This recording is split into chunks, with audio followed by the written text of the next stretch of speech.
Questão 22 do concurso de Itaipu da Banca Sebrasp.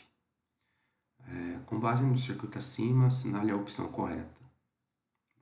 Quando a gente olha para as alternativas, né, a gente já vê falando em equivalente de TBNAN, tensão entre os terminais, né, se ocorrer um curto-circuito, ou seja, corrente de Norton. Né?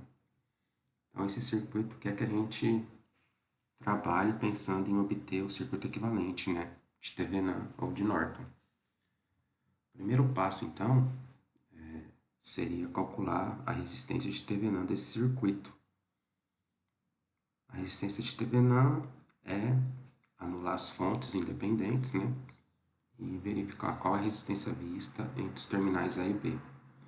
Lembrando que uma fonte de tensão a gente curto-circuita, né, para que a tensão dela seja zero, e uma fonte de corrente é um circuito aberto, né, porque aí a corrente dela se torna zero. Então, nesse caso, anulando as fontes, né, a gente vai ter um circuito basicamente assim.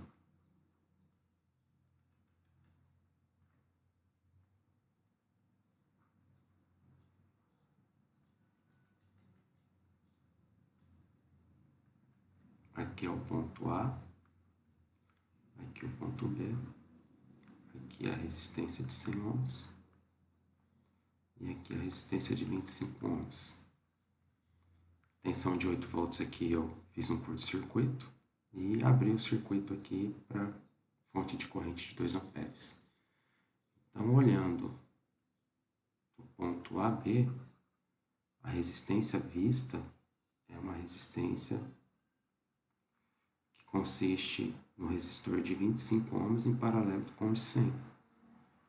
Como tratam-se aqui de uma resistência de só 2 resistores, eu vou fazer o método da multiplicação pela soma, né?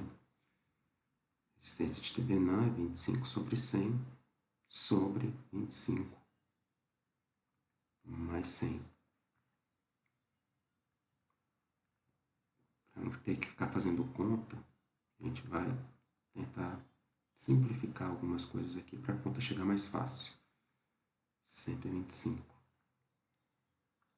125 a gente consegue dividir aqui, ó. Aqui vai dar 5 e aqui vai dar 1. Então, sobra 100 sobre 5. 100 sobre 5 é igual a 20 ohms. Bom, então nossa resistência de TBNAN é 20 ohms. Então vamos olhar as alternativas e ver se a gente já mata a questão. Alternativa A, o equivalente de TBNAN do circuito é uma fonte de tensão de 125 volts. A gente ainda não sabe. Em série com uma resistência de 30 ohms? Não. O certo seria em série com uma resistência de 20 ohms. A tensão entre os terminais A e B é menor que 50 volts. A gente ainda não sabe porque a gente ainda não calculou a tensão de TBNAN. Se ocorrer um curto-circuito entre os terminais A e B, então a corrente de curto-circuito terá valor maior que 4. Também a gente não sabe ainda porque a gente não calculou a corrente de Norton. A resistência de TBNAN do circuito é menor que 30. Opa! A resistência de TBNAN do circuito é 20 ohms, então a alternativa D está correta. Para que haja máxima transferência de potência para uma carga conectada aos terminais A e B, essa carga deverá ter resistência igual a 30? Não. Essa carga deveria ter uma resistência igual a 20 ohms, né? Igual a resistência de TBNAN. Então, dá para responder já essa questão sem precisar calcular tensão de TBNAN e corrente de Norton. Logo, a alternativa D.